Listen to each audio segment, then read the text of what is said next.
Hello, everybody, and good afternoon. I'm Brian Deese. I'm the director of the National Economic Council, and on behalf of the president and our entire administration team, I want to welcome you all, leaders and doers from across the country, for this convening on zoning and land use reform and how these issues interact with our efforts and President Biden's efforts to boost the supply of affordable housing across the country. As you all know, and know better than most, while we've seen particular challenges associated with this pandemic, housing supply is a longstanding economic and national challenge that creates real challenges for our economy and for families and for economic mobility and opportunity across the country. Over the last 50 years, construction of entry-level starter homes has fallen from 418,000 units per year to 65,000 units in 2020. According to estimates from Freddie Mac, there were 3.8 million units short of demand, and that's up 52% since 2018.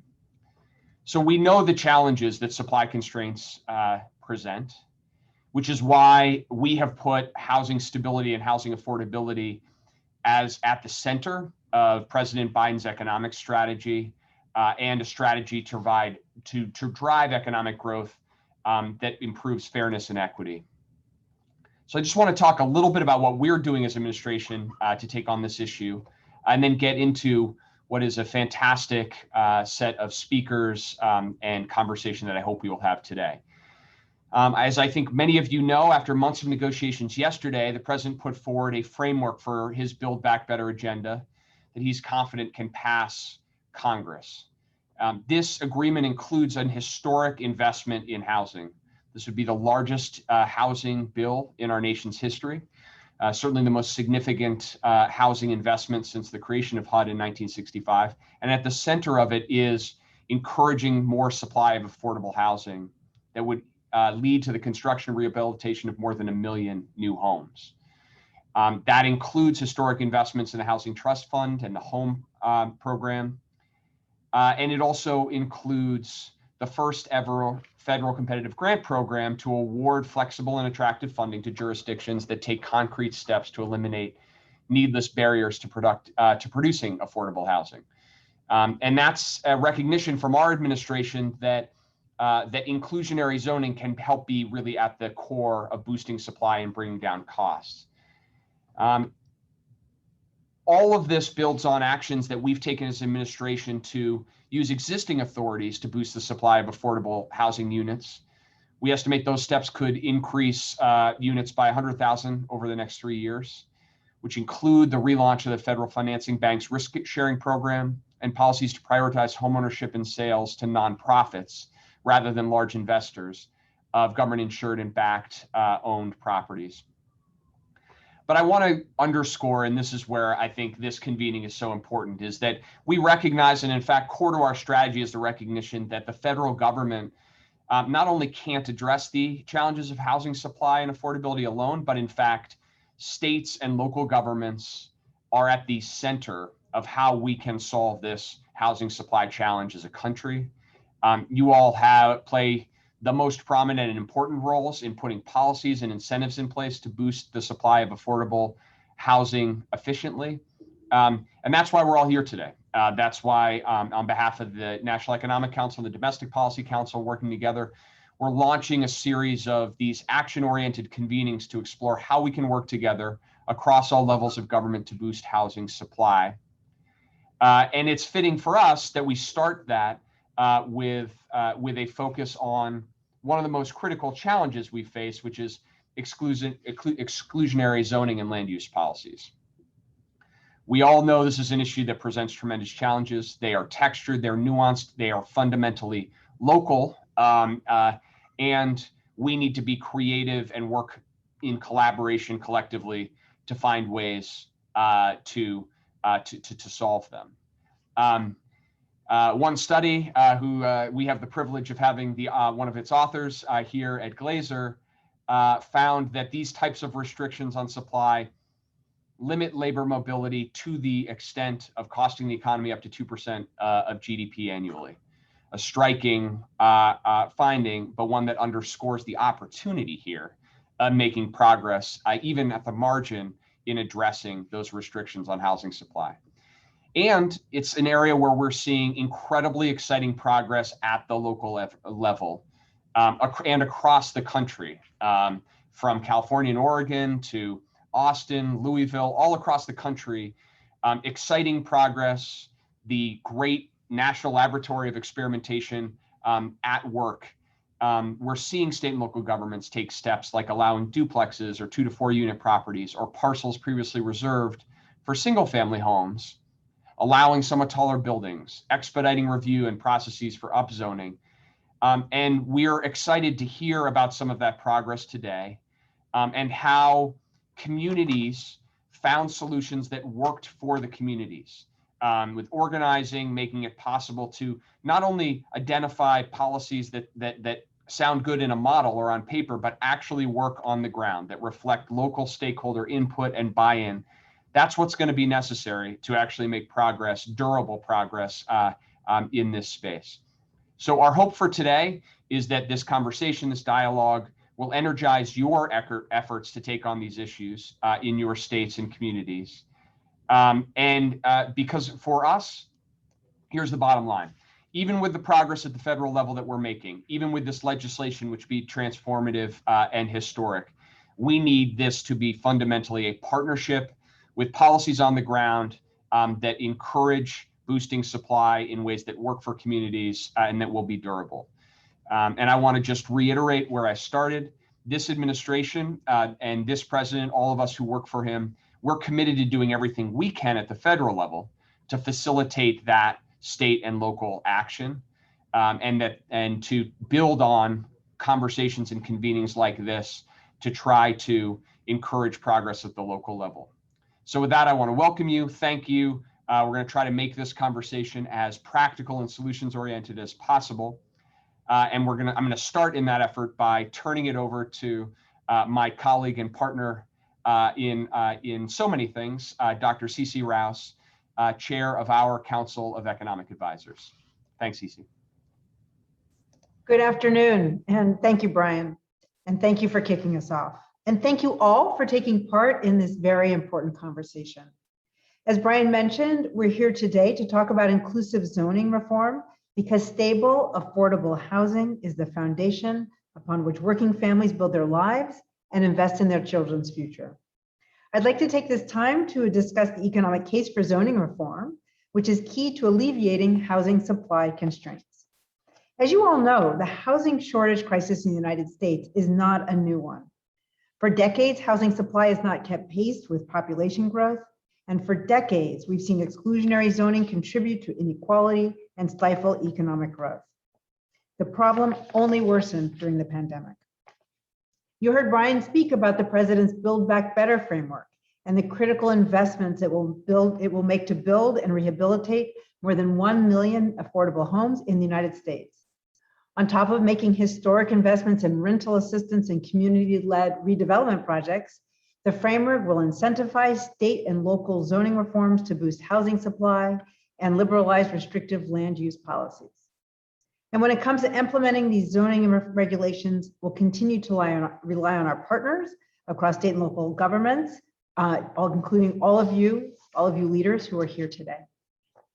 As you all know so well, zoning laws often place restrictions on the number, type, and size of homes that can be built in any given area. It's not uncommon for a single family home to be the only type of home allowed in a particular zone.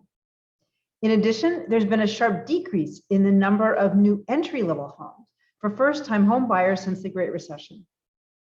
As a result, the bottom rung of the home ownership ladder is completely out of reach for young families trying to build wealth through housing. There's also been an inadequate supply of housing for renters and for those who live in public housing, which we've seen through historically high rental prices and deteriorating public housing stock.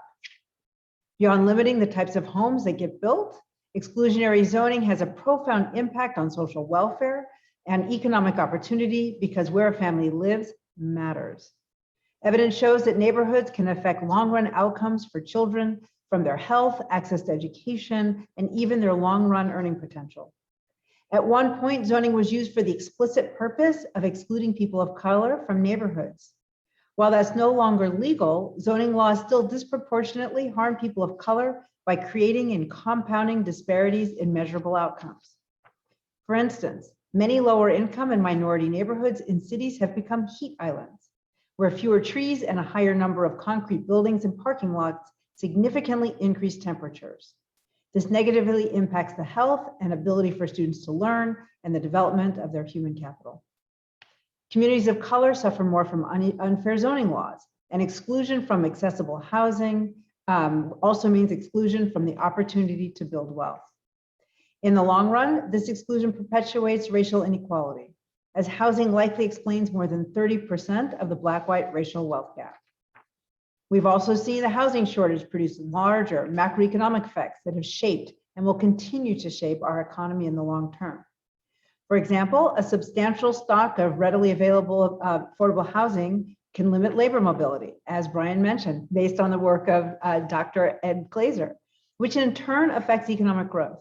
If workers can't afford to move to higher productivity areas where housing prices are also higher, then large parts of our labor force are restricted from pursuing better opportunities that ultimately contribute more to our economy.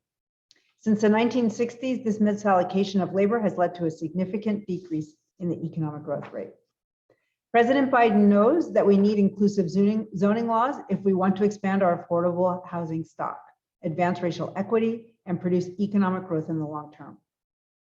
That's why the Build Back Better framework makes historic investments in making our housing supply more plentiful and affordable.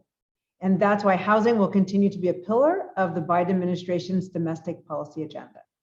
By making historic investments at the federal level, and by continuing to lean on state and local leaders at every step of the process, I believe in our ability to measurably and comprehensively fortify our housing infrastructure and expand wealth building opportunities for more Americans.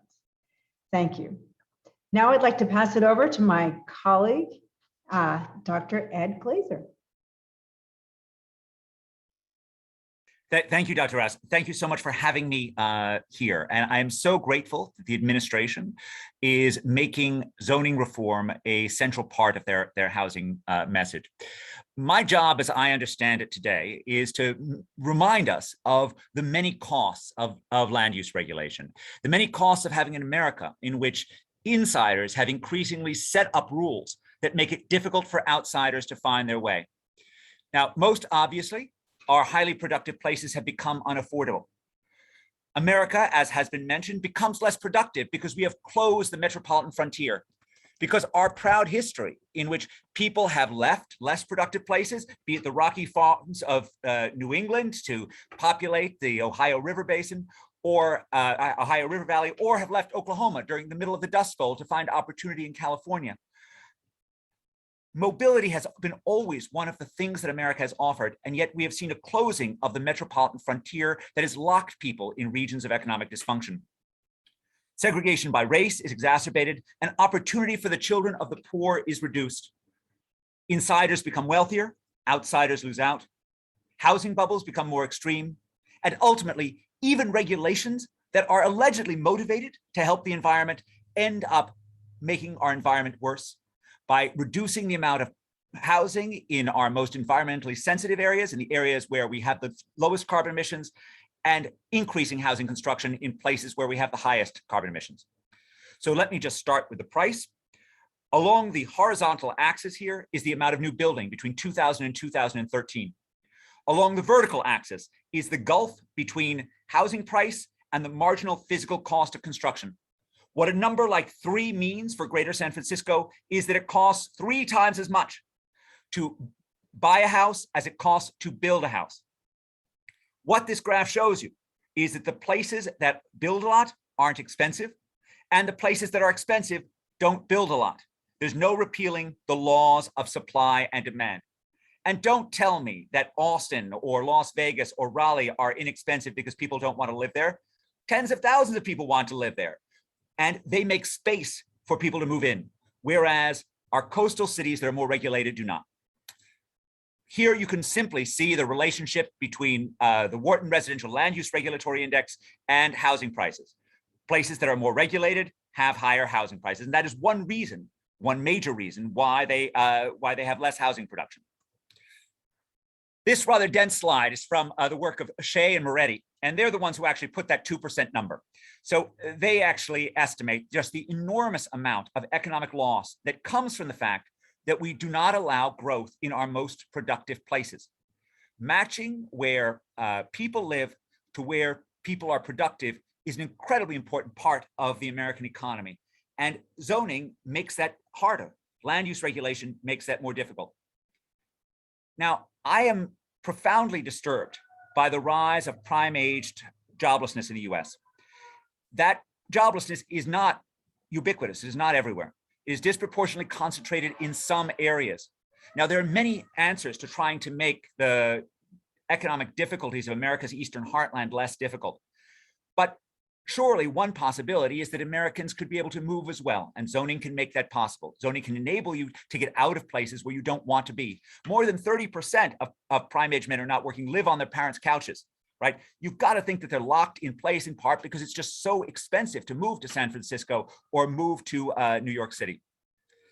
Now, as Dr. Rouse just said, the origins of land use controls, the origins of zoning are in fact in race. This is Baltimore, which in fact originated zoning by race. The Supreme Court did strike zoning by race down about 100 years ago, but the legacy of zoning by race lives on. For exclusionary zoning has long prevented African Americans from integrating into different neighborhoods. And you can perhaps see this on this map. This is zoning regulation in my own city where I am right now in Cambridge. And here you can see the multifamily residential areas. They correspond highly to where you have African Americans living, okay? And what this is telling you is that when you stop there to being any sort of taller buildings, you're making it difficult for people who aren't wealthy enough to buy in to actually find opportunity, to find a place to live. And that limits the ability of the city to provide uplift for everyone.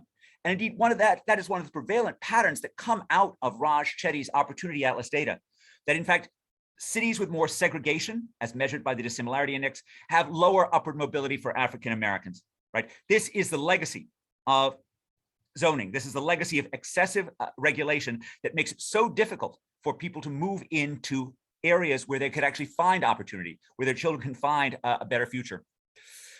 We have also engaged in a monumental wealth transfer, essentially from outsiders to insiders. So I want you to look at 35 to 44-year-olds. We're looking at 2013 dollars housing wealth in 1983 and 2013. Middle income 35 to 44-year-olds had housing wealth in 1983. They had $55,000 on average, which isn't nothing. By 2013, they only had 6,000. 90% of that housing wealth had disappeared. 75th income percentile, it had dropped by 50%, from $118,000 to $58,000. So our middle-aged Americans even just have much less housing wealth unless they are extremely rich.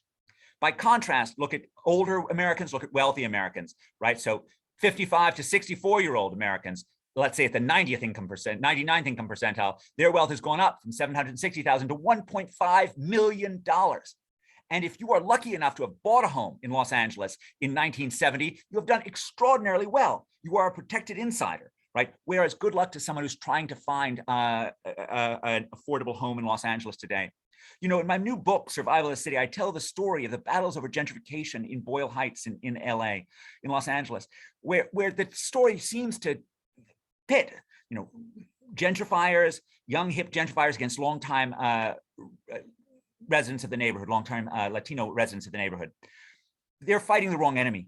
The right enemy is not these two groups, both of whom have been pushed aside, both of whom are outsiders. The real enemy are the insiders who make it impossible for Los Angeles to add new space. And of course, the inability to build shapes how we experience housing bubbles, like the great housing convulsion of 2000 to 2010. This is Atlanta. The green line shows quantity. It shows the amount of new construction, rises during the boom, falls during the bust. The new supply of housing reduces price variation. By contrast, look at the orange line, that's prices. It barely moves at all. Now let's look at San Francisco, a highly constrained area. San Francisco, very little change in new construction, very little new construction, period, right? And yet the housing prices soar up and then drop down. And finally, it is often depicted as if these regulations are about preserving the environment. And yet, together with USC environmental economist Matthew Kahn, I have estimated carbon emissions associated with living in all sorts of different parts of the country. What you find is that the places that are the greenest, the places that have the lowest carbon emissions, are also the places that are most regulated. They're green overwhelmingly because of their climate. They're green because they have mild winters and mild summers. And on top of that, they even have access to public transportation. And when you turn off housing construction in greater San Francisco or greater LA, it turns on outside of Houston. It turns on outside of Oklahoma City. And while, it's a great thing that Houston is able to provide affordable housing for middle-income Americans, it's not a great thing for the environment. And zoning, once again, has the responsibility for shaping America in a way that we shouldn't allow it to be shaped. And so I'm going to end here, but saying again how delighted I am that the administration has put this forward, and how important it is that America once again, and its cities once again, become a nation and places for outsiders, outsiders who can come and find affordable housing and can make their future. Thank you. Thank you so much, Dr. Glazer. It has been fantastic to have you as part of our program today, one of America's preeminent urban economists, helping us better understand the implications of zoning reforms on our economy and on our communities. So with that, I am Erica Pothig, Special Assistant to the President for Housing and Urban Policy in the White House Domestic Policy Council. I want to invite the panelists who I have the privilege of moderating to turn on their cameras and join me in the Zoom webinar. We have with us today, I'm pleased to say, Austin Mayor Steve Adler and San Diego County Board Chair Nathan Fletcher, and Gina Dunlap, who's a strategic advisor and 2019 Harvard Loeb Fellow. Thank you so much. We know that Mayor Steve Adler is in the middle of a council meeting today. as I'm sure Board Chair Fletcher can appreciate, it's very dynamic and not able to control the time. So we appreciate when he is able to join us in this conversation. Thank you all for coming and sharing some of your wisdom and your time. Just a second, Mayor Adler, just a second. Yeah. So pleased to have you as a part of this conversation. What we want to set out today is first two panels. The first panel conversation we're going to have is about local action. That's where, and Dr. Glazer just illustrated for us, that's where it happens. It's where the rubber hits the road. It's where the hard work gets done. And we want to hear about your success in advancing reforms. And then we're going to turn to a panel moderated by my colleague, Julie Rodriguez, on state policy. That's also an important complement to local action. So let's get going. I'm going to invite first Mayor Adler to help us better understand what Austin is doing in this regard. We know that Austin is one of the fastest growing cities in America with very strong housing demand, as illustrated by the presentation we just saw. By one statistic, it has the 5th most housing permits in the country over the past decade. And zoning and permitting challenges constrain the supply of housing. So Mayor Adler, I think you're with us. We're very curious to know what steps you've taken to address the constraints in housing supply and grow your housing stock to meet the demand, the very clear demand of people wanting to stay in and move to your city. I'm here. Can you, but it's. Yes, we can hear you. Yes. But it says that I can't be appear by video unless the host allows me to be appeared. Okay. I think there we are. All right. Wonderful. Thank you for joining us in what I know is a dynamic moment. So we appreciate you being here. No. I appreciate the opportunity to be with everyone else. Housing is obviously key. It's the existential challenge in the city of Austin. We're the fastest growing large metropolitan area by rate, and we have been for the last 10 years. So we don't have anywhere near the housing supply that we need, and housing prices are among the highest escalating. It is a progressive city, but as progressive as Austin is, we run into the same kind of culture wars associated with even progressives trying to preserve and protect neighborhoods in the same condition that they have been in a legacy kind of way. We came within days after a several-year process of adopting a new comprehensive zoning plan for the entire city, only to have the courts stop it because they treated it as if we were doing 400,000 individual zoning cases, each with their own individual rights for appeal and process, which makes comprehensive zoning changes impossible. I alert that to people because now it's in our appellate courts, and a year later for being stopped, it's going to be argued next week. So if people are caught in that same battle, I can tell you the up to the state legal research on where the law is around the country we have right now, and we'll find out next week what happens. In the meantime, recognizing that we don't have the present ability to do a comprehensive zoning change, we're trying to find where the Venn diagrams cross so that we can actually do progressive zoning changes, adding density, diminishing setbacks, reducing parking requirements. How do you do that in a world where the culture war is strong and the NIMBY side is politically powerful? So we've done some things to try and get around that. We were successful in establishing a practice that allows for changes in our zoning when associated with commitments for affordable housing. So most of the progressive policies that you would want in terms of parking or setbacks or density or height, we allow, but only to the degree that the property owner petitioning for that ability is willing to forever dedicate a certain portion. And it varies, but it's 10% or 15%, depending on whether it's below 80% or below 60% of mean family income. But we use that because we find that it's hard even for the NIMBY element to oppose a project that's delivering affordability in a city that so desperately needs it. And we're trying to engage in that kind of guerrilla war at this moment in as many different ways as we can. We've also established an Austin Housing Conservancy, which uses market forces, not subsidies, to preserve Class B and C multifamily projects before they're bought and purchased and converted into Class A apartments or condominiums. It's a nonprofit that's been set up as a conservancy. It's the general partner, but otherwise it's a limited partnership. But it gives investors the ability to have a really safe 6% to 7% return on their dollars. And we're trying to get individual donors to participate, recognizing it's not paying the 15% return that people could get if they were to convert those projects, but the 6% is a safe enough return. We're arguing, give us some of your bond investment and put it into this kind of investment. And we've been able to preserve about 2,000 units that way thus far. So it looks like it's a model that might very well be something that can work. We sure do like what HUD's doing and the help with the support. And boy, I tell you, we need more of that. And then we're anxious to see the bills pass so that those additional funding come in. But we're right on the verge of that culture war, trying to do as best we can. Thank you so much, Mayor. And we will look forward to seeing the outcome and of the appellate court case. But I appreciate that what you are doing, notwithstanding that litigation. Thank you. Thank you. I want to turn now, if you could just mute yourself, Mayor Adler. Thank you. I want to turn now to Board Chair Fletcher.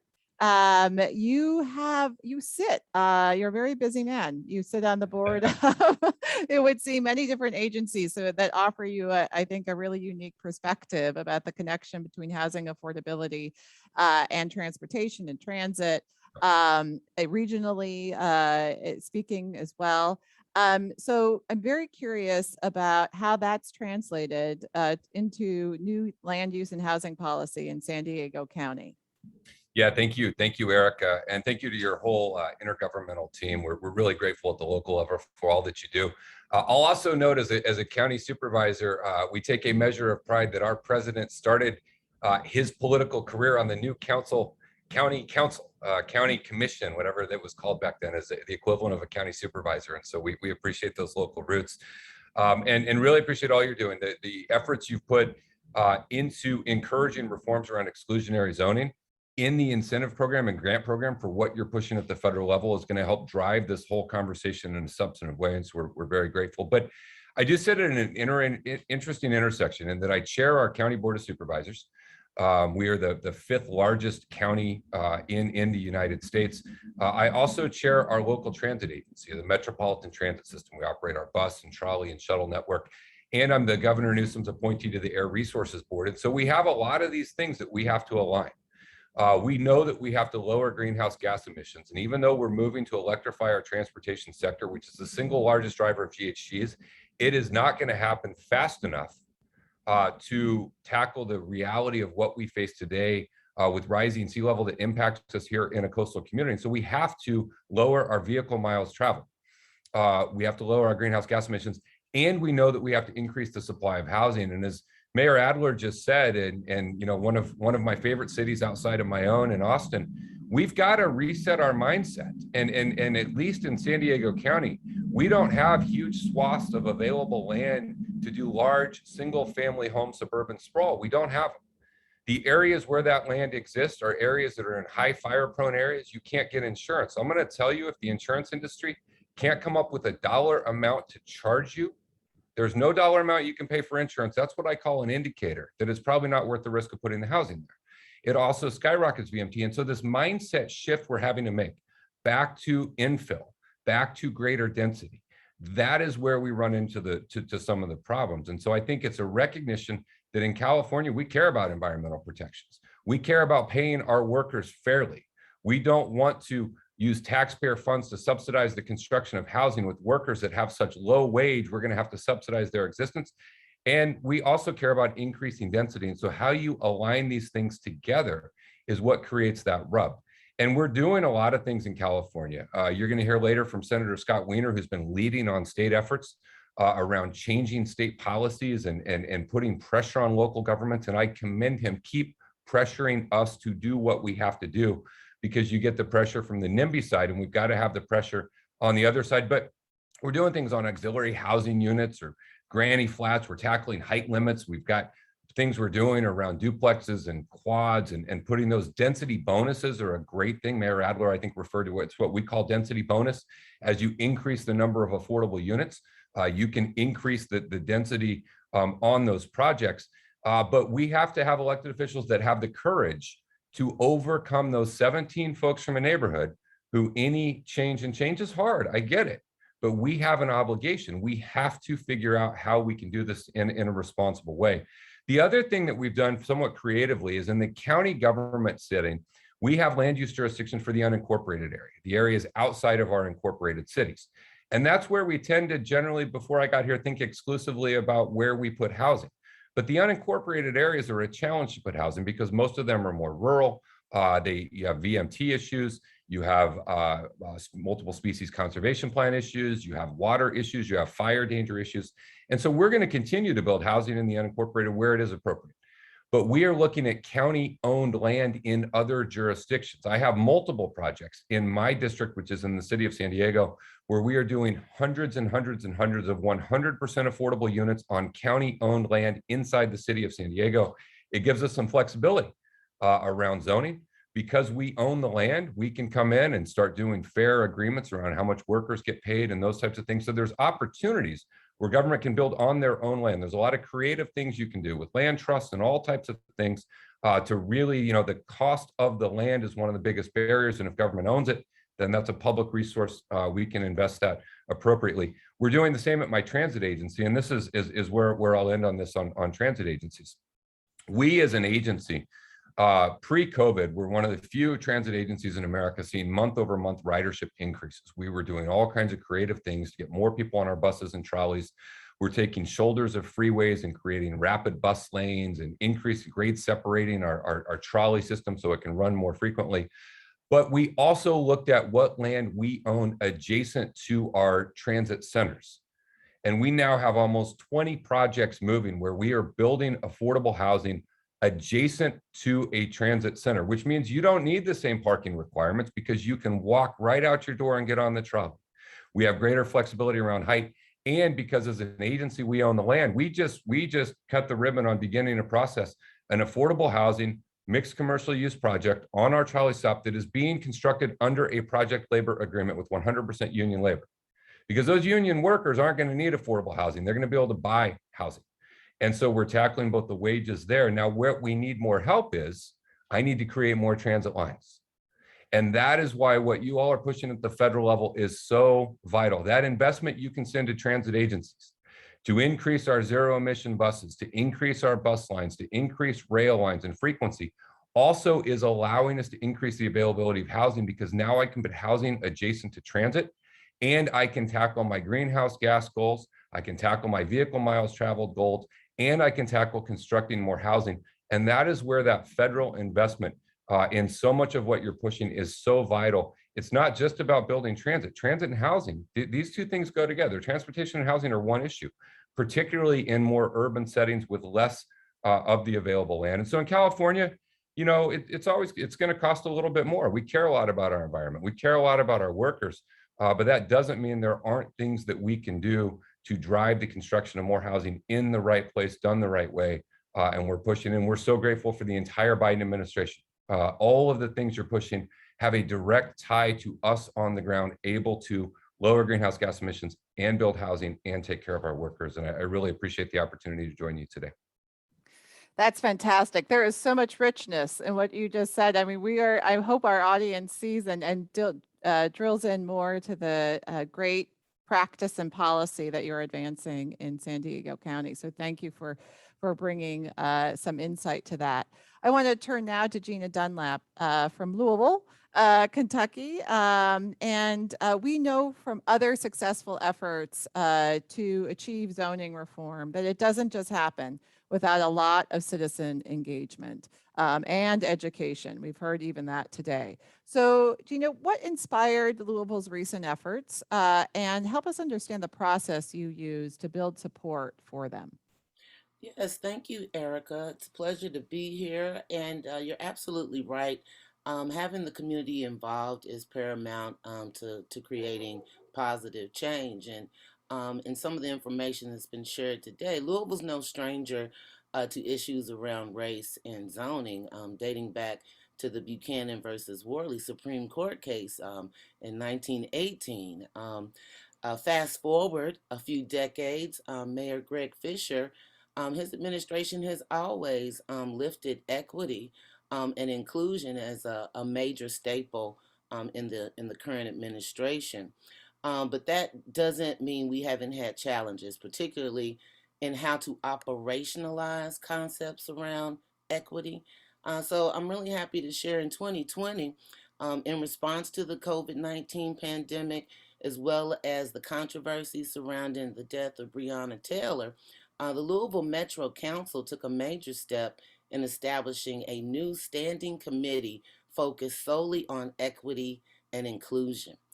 As a result of that, they, as well as the Planning Commission, adopted separate resolutions to basically do an equity review of our land development code.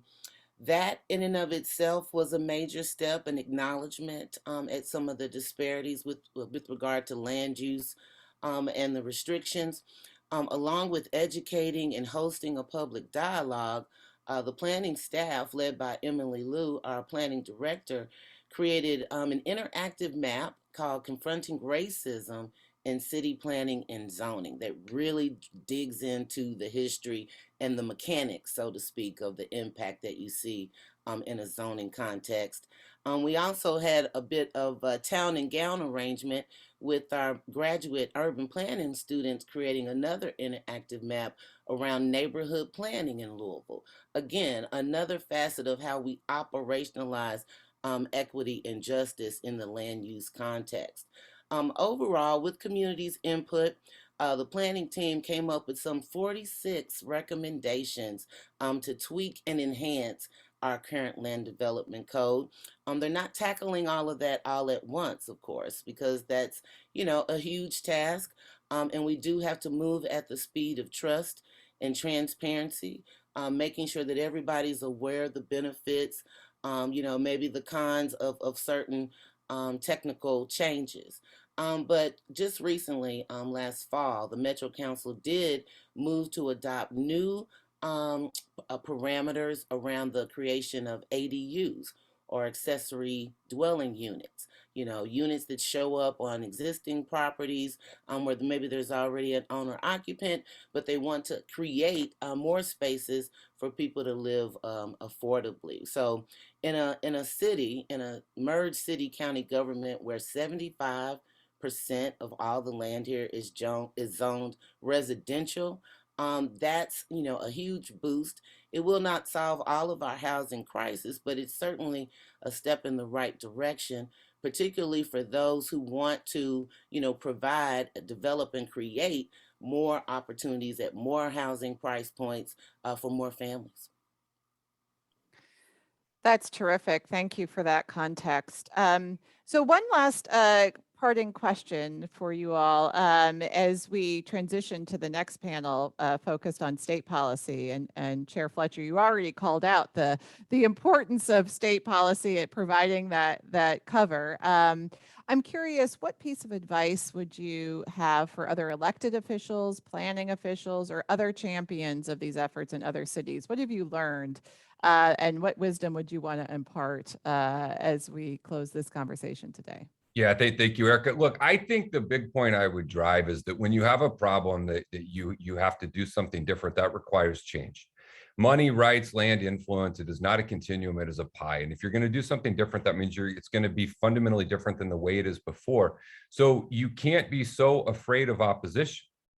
You can't be so fearful of opposition that it binds you from doing anything. If what you're doing has no opposition, it is not change. It is a continuation of the status quo.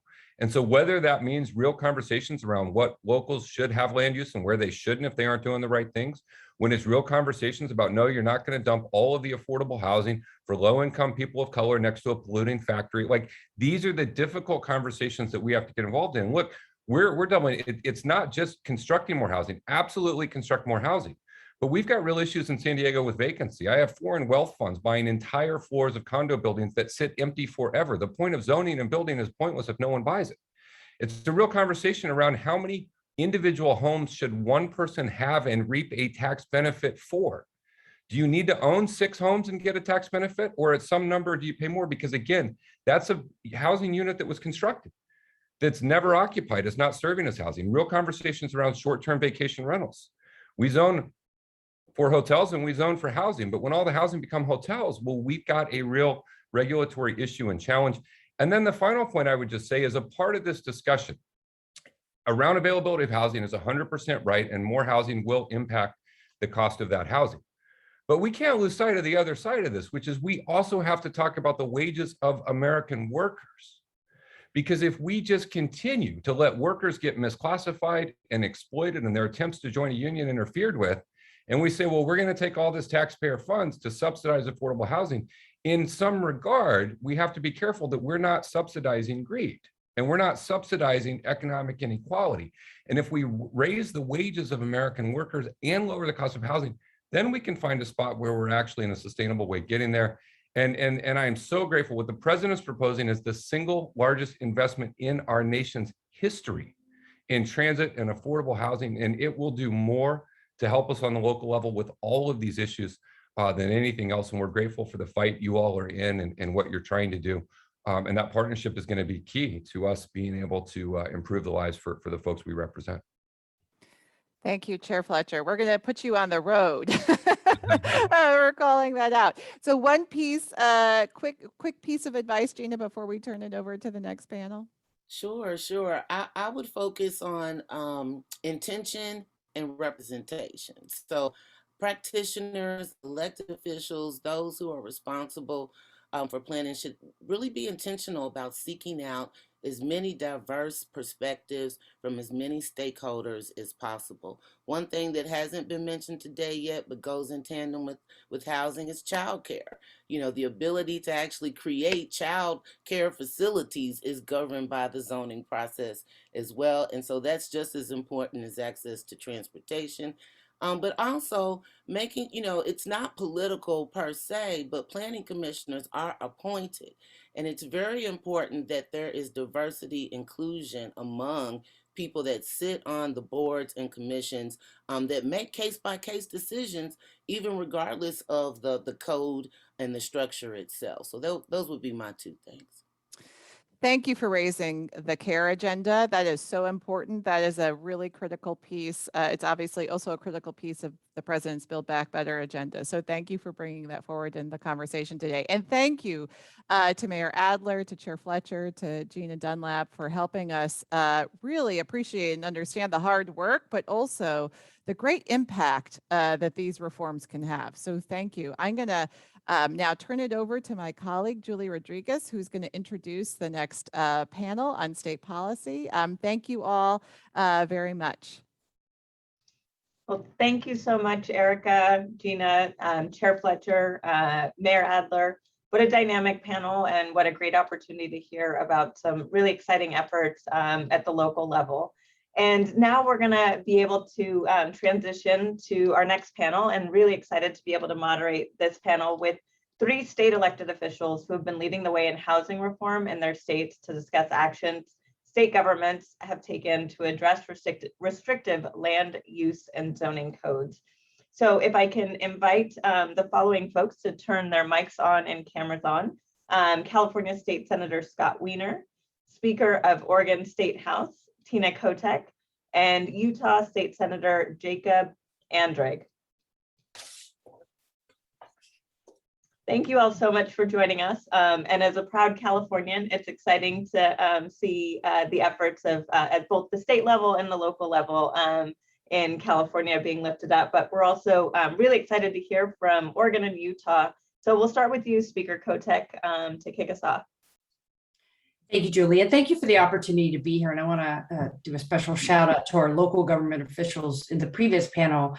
They're doing great work, and I believe state government should be a strong partner with our local government officials. They have a hard job, but we have to work together to solve solutions for our housing crisis. So I want to specifically talk about our efforts in Oregon around middle housing legislation. So middle housing is basically everything between single family standalone homes and multifamily apartments. So duplexes and triplexes and quadplexes and townhomes and cluster apartments. So that's what I'm talking about today, middle housing. So in Oregon, we passed legislation in 2019, House Bill 2001, and our primary motivator around middle housing was that our housing crisis requires us to be as innovative as possible.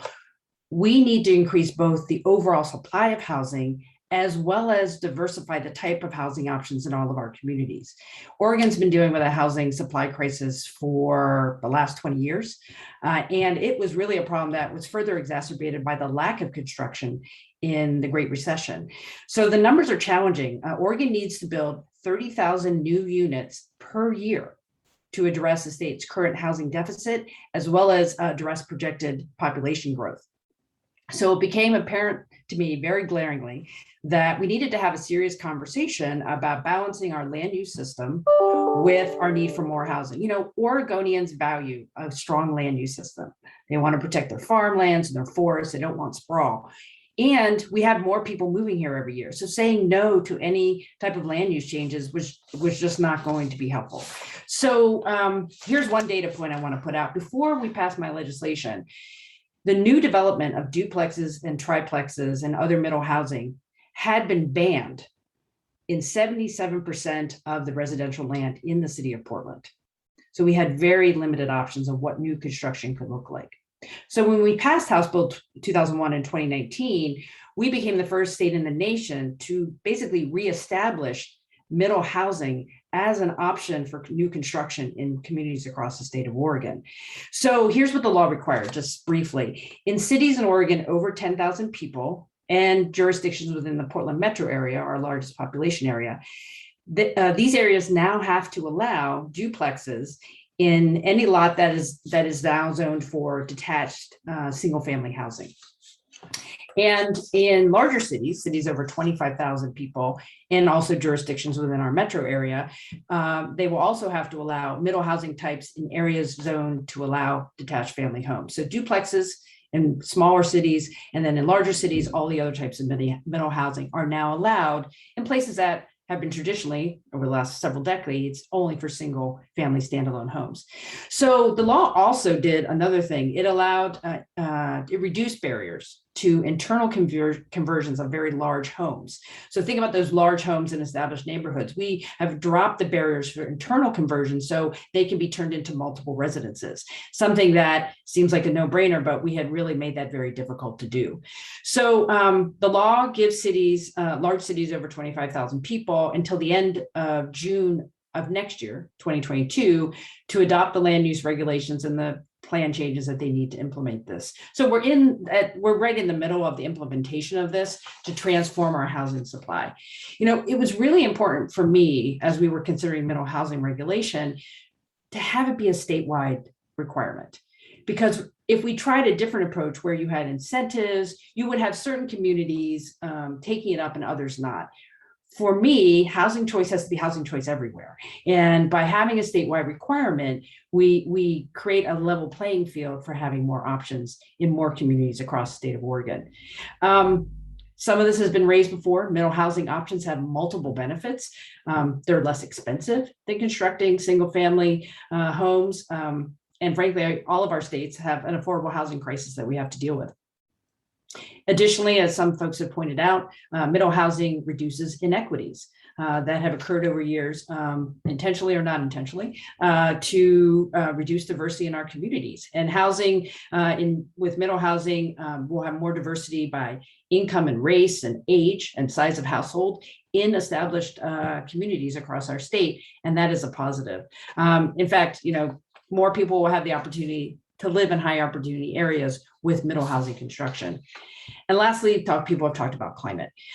As we provide more middle housing options in communities, people are going to be able to live closer where they work, where they want to send their kids to school, therefore reducing our carbon emissions through increased transportation. So the re-legalization of middle housing that has occurred in Oregon is very much a long-term solution to providing more supply in our state. It's going to take about 20 years, I think, to fully implement this, but we are going to see gradual change year after year to provide more housing options in our communities because of this. I just want to close with this. Let's remember, this isn't new. This is how we used to do things before we became wedded to the only idea of a single family home was a standalone home with a big yard. You know, when I moved back to Oregon, back to Portland after graduate school, I lived in a very established neighborhood in a fourplex apartment complex, nestled in an old neighborhood with all kinds of different types of housing. And it provided a lot of opportunity for me.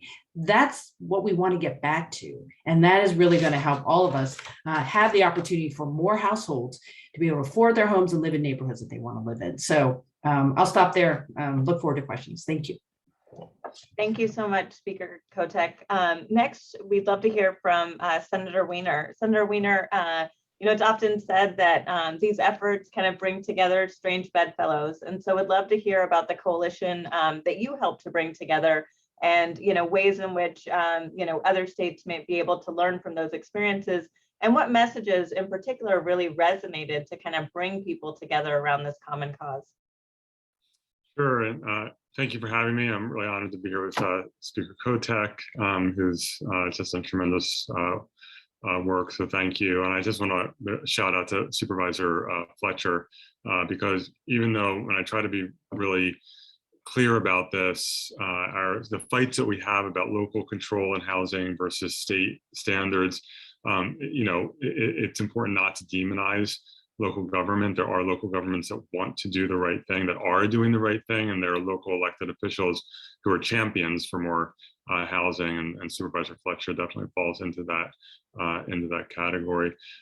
So in California, we have over the last 5 or 6 years really both enacted a number of reforms, but also put teeth into reforms that were passed a long time ago. California in the 70s from the late 60s to the early 80s, passed a bunch of great housing laws that had no teeth. And so we put teeth into them. So our accessory dwelling unit law in California, which was ignored by cities for almost 35 years, we've now closed all the loopholes, and we're seeing a significant uptick in people adding 1 or even 2 ADUs to their homes around the state, which is fantastic. Our 40-year-old density bonus program, which was sort of a dead letter for a long time, has now is being used, and we've significantly enhanced it. In fact, Supervisor Fletcher's spouse, Assemblymember Lorena Gonzalez, authored a significant enhancement of our density bonus, and developers are using it. 100% affordable housing developers are using it. It's fantastic. And then this year, we also passed duplex legislation authored by our Senate leader, Senator Tony Atkins. A lot of San Diegans involved here. And I authored Senate Bill 10, which allows cities to zone for up to 10 unit buildings without having to go through environmental review, which can delay it for years and years and years.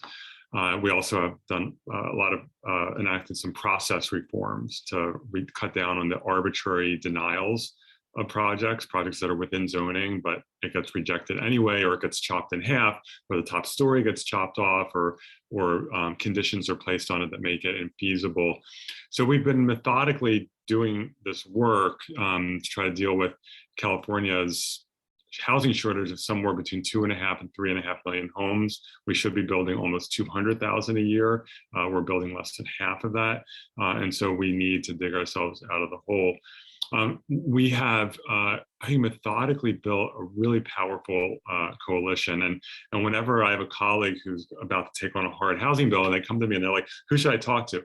I send them to from whatever our most recent bill was, look at that endorsement list and you will see who to talk to. And so we have a really nice coalition, both the builders and usually the building trades, although we've had some tension recently between the building trades and the affordable housing builders, and we're hoping to get past that.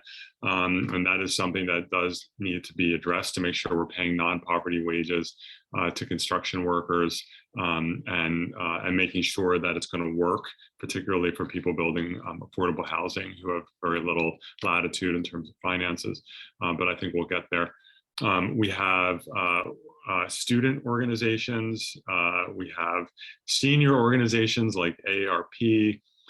We have groups like Habitat for Humanity. We have various environmental organizations like NRDC and the League of Conservation Voters. We, of course, have our amazing YIMBY movement, which has been such a spark, which I'll own. It started in San Francisco. Maybe others might dispute me on that, but I think it probably did. And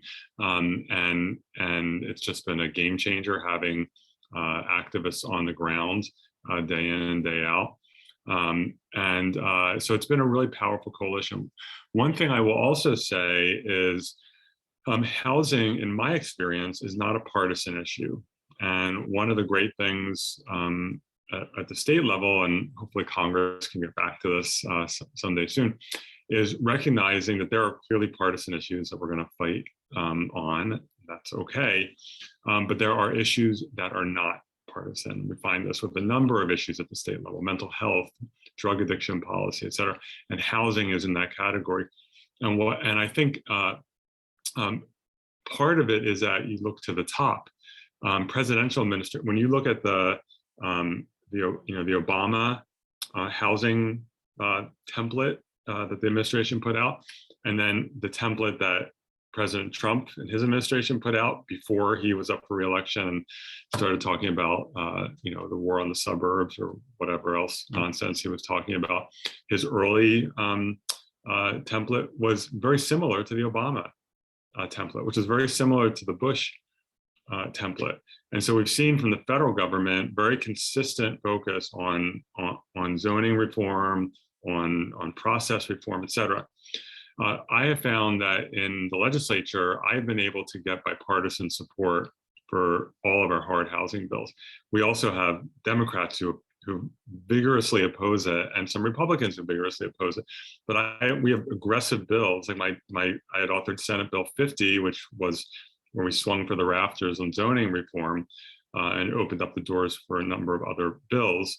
So even though it didn't pass, I think it did advance the ball. If you look at the co-authors of that bill, they range from the most left-wing Democrats to some of the most right-wing Trump Republicans, because everyone, Democrat, Republican, everyone sees the pain. Everyone sees, I had a very conservative Republican colleague who signed on to co-author that bill, and he said, yeah, my grandkids I think they're going to move to Arizona. I don't want them to move to Arizona. I want them to stay in California. And so I think it's important when people are doing this kind of housing work not to assume that's going to be partisan, because it won't. And it's very, very powerful when you have that kind of diversity of Democrats and Republicans coming together. Well, thank you so much, Senator Wiener, for that recap, and also just, I think, some good, next steps that folks can consider as they're beginning to build their coalition around these important efforts. Next, I wanted to see if Senator Andrade was on, and if you wouldn't mind. Oh, great. Hi, Senator. Good to see you, and thanks so much for joining us. I know Utah took an innovative approach by tying transportation to transportation funding to local governments around adoption for a menu of housing reforms. Why do you think incentives or disincentives are important in spurring local action, especially as we look to bring more resources and federal funding to bear in both housing and transportation efforts? Well, it's vital, right? Our elected officials at the local level are doing the best job they can, but they tend to be very susceptible to the torch and pitchforks that come out whenever we say we're going to rezone this, we're going to change this, we're going to go from 1 acre lots to 20 units per acre. And so there is this nexus between state efforts and local efforts, where out of one side of their mouth, our local officials will say, well, we just don't have the political will. My constituents will lose their minds if we just rezone this. And but out of the other side of their mouth, they're kind of behind their hand going, yeah, but if you force us to do this, then we can blame you and it's the right thing to do. So it's vital when we're talking about giving them political cover to do the things that everybody acknowledges that they want to do or that they need to do. It allows the ball to move. And I was in one of the smoke-filled back rooms here in the Republican caucus not too long ago. Just kidding, we're in Utah, we don't smoke. But we were there and we were talking about these things, and I'm a conservative Republican pushing this. I've been the chair of the Affordable Housing Commission for 5 years now. And I said, by a show of hands, how many of you want your kids to live with you in your same city? Want their grandkids? Well, okay. So we are having these conversations. I agree with my other two panelists here. This is a nonpartisan issue, and it's something we absolutely have to do. So what we did in Utah is Senate Bill 34. We ended up tying the transportation infrastructure funds to a cadre, about 25 best practices the city could choose from. I didn't want to come in and say, cities, you will do this and it will look like this, because that's bad policy. But here are 25 best practices, and you simply, to get started, have to adopt 3 or 4 of those. Now that allows us to have a dial that down the road, if we want to ratchet that up to 5, 6, 7, or 8 to continue to push cities the right way, each year they have to submit an annual report of what they're doing for affordable housing and housing zoning in general within their areas in order to qualify for these transportation investment funds. If they then qualify, we go ahead under the metropolitan planning organizations and fund the top prioritized projects. If they don't qualify, then we have to go through a much more stringent process if there's a regional aspect to get those dollars in there. So it ends up being this carrot versus this stick. And we've tried to balance it where to be eligible to get these funds, which is not an inconsequential money, we're talking billions of dollars each year, they have to do something on their part. So out of one side of their mouth, they're saying, no, we won't want this. But out of the other side, they're saying, please give us some political cover. So we did that. We did TRZs, which are transit reinvestment zones. We've now changed that last year to HTRZs, housing and transit reinvestment zones. These are transit-oriented development to try to look at housing affordability of 30% to housing, 25% or less to transportation to make it easier so that people can live and work in walkable communities and actually decrease their overall expenses. That just passed this last year. We also put together last year the Utah Housing Preservation Fund. This is $50 million of state money and $750 million of philanthropic money that went into a nonprofit preservation fund because the state couldn't move fast enough. When we had an affordable housing unit that went on the market, these real estate investors were jumping on it and closing in 6 days. And we couldn't move fast enough. So we said, let's create this nonprofit. Let's bring the resources of the state and the philanthropic together, and let's go out and let's preserve these units as opposed to push these people out, put lipstick on a pig and jack up the rates. So that's in essence what we've done. The last thing that we did last year was House Bill 82. I was the co-sponsor on that. This is the ADU bill. This is for internal units, not requiring new connections. We estimate that we could probably double or triple the amount of housing overnight by simply taking these homes that are sitting on half-acre lots with really largely unused basements, because we have a lot of basements in Utah, and let's utilize that. We were able to work through some of the cadres of working with the cities to figure out for parking and impacts on utilities and sewer and all that stuff. So this year, I'll just finish with this. One of the biggest problems we have in Utah, and this may be similar to other places or not, is that a city's revenue comes primarily from sales tax and from property taxes. We have a misincentive for those cities. If a city takes a 1 acre lot for 1 unit and increases it to 20 units per acre, they have an exponential increase of impact fees, but only a marginal increase of revenue to the city. And so there's no incentive versus them zoning it commercial or retail, right? Because then they get a huge influx of revenue and a very marginal increase in impacts. So we have to really take a serious look in order for, in Utah at least, to overcome these concerns by looking at those fundamental funding concerns at the city level to be able to remove that barrier. And that's what we're working on this year. Thank you so much, Senator.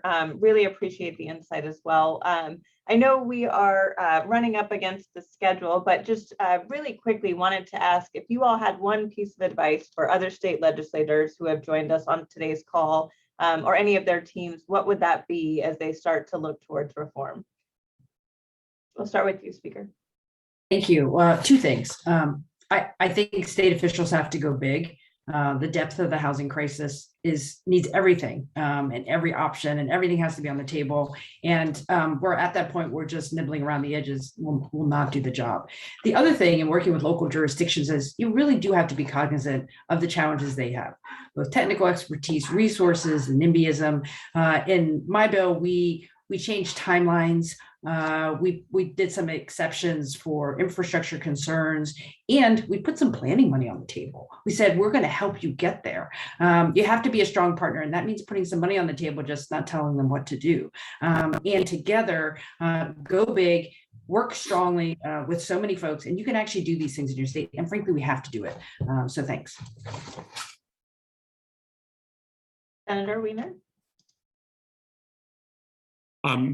So my advice, it mirrors advice that Governor Newsom used to give to when he was Mayor Newsom in San Francisco, and he would swear in a bunch of new city commissioners and different commissions. We have a lot of commissions in San Francisco, probably too many, but that's a whole other issue. When he would mass swear in like 20 new commissioners, he would always say to them, and it's stuck out in my mind, he would say, just remember that you are there to represent not just the people who are making public comment in your hearing, but all of the vast majority of other people who don't even know that that hearing exists. You have to represent everyone.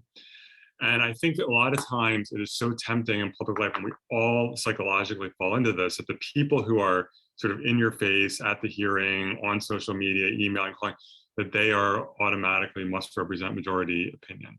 And when it comes to housing, they often do not. The opponents, the people who, the sort of people who are the sort of the NIMBYs, the people who don't want to see change in their community, they are not a majority, but they are very organized. They are very loud.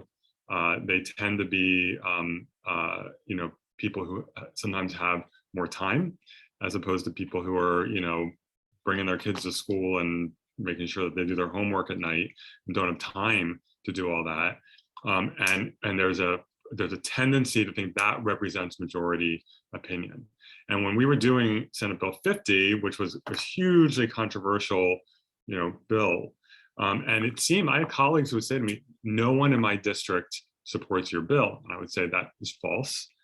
Those are the people you're hearing from. And lo and behold, there were 3 statewide polls that polled the bill somewhat differently over the course of its moving forward. They all polled in the mid 60s, including in some of the areas of the state where there was the most intense opposition.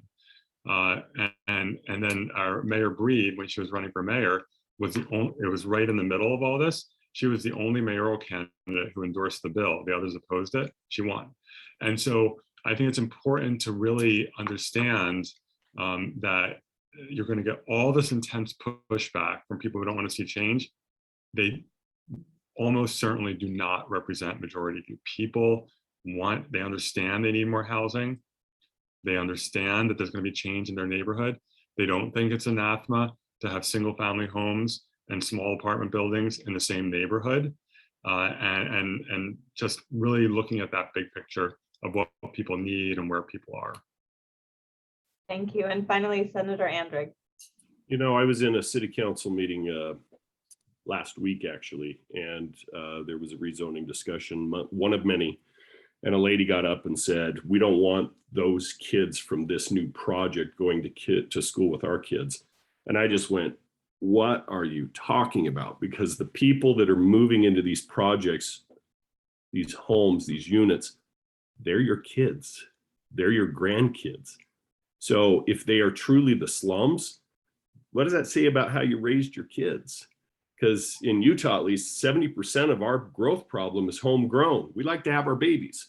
So at the end of the day, we have got to educate. We have got to sit down. When I have people show up with their hair on fire because they're so upset that we're going, I have to understand where they're coming from, is that so much of that middle class net worth of their wealth comes from their home.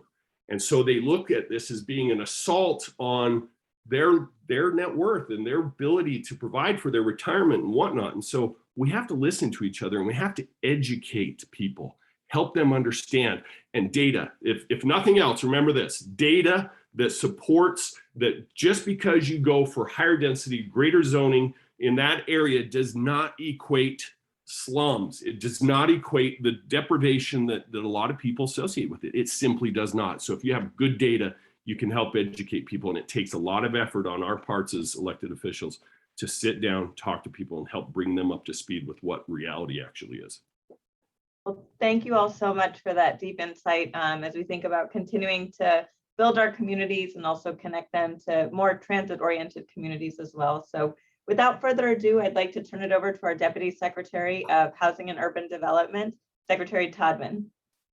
Thank you so much, Julie, and thank you actually and Erica for leading us through those really powerful conversations. I'd also like to thank our panelists and the elected leaders that joined us today who really gave some frank insight into the work that they are doing and for sharing this goal that we have to really unlock the magic of the supply of affordable housing. I'd also like to thank our partners at the White House for really being supportive of the work we're doing to increase the supply of affordable housing, which is clearly a part and a critical part of HUD's mission. Land use debates are really difficult conversations to have and bring out the strongest opinions because it impacts the place that we all call home. These conversations can be challenging, but it helps when communities are very thoughtful about the way they look at their housing needs. And that's one of the reasons why HUD's consolidated plan requires our grantees to have a real conversation with their localities and the families who live there on what their affordable housing needs are. And we are currently exploring ways to use that reporting to help communities better recognize the full scope of their housing needs. Thoughtful conversations around zoning reform are essential to effective action and should include the voices of people who need housing choices. And that's why HUD hopes to foster these conversations through the Unlocking Possibilities program in the President's Build Back Better framework. It will provide planning grants for grassroots community engagement that promotes the participation of all stakeholders. You know, it was really important today that we included jurisdictions of all sizes because we know affordability challenges are not geographically challenged. I know that when I travel across the country, whether it's Idaho, Montana, Point South, Northeast, that families are saying over and over again how difficult it is for them to afford a good place to live. And I'm hoping that the lessons that we continue to learn from the leaders here and other jurisdictions will continue to inform the work of zoning reform across the country. Of course, HUD will continue to vigorously enforce the Fair Housing Act's prohibition of discriminatory state and local land use and zoning laws, policies, and practices. And we will continue to work with localities and with states as they try to affirmatively further fair housing and unlock all of the possibilities that they have throughout all corners of their community. We all deserve to live in a vibrant and thriving community, and reducing land use restrictions and expanding housing supply will help ensure that everyone has access to this kind of opportunity. We look forward to continuing this work together. We are grateful that you were able to join us today, and we look forward to exploring ways that we can build more affordable housing for all the Americans who need it. Thank you, and have a wonderful rest of your day.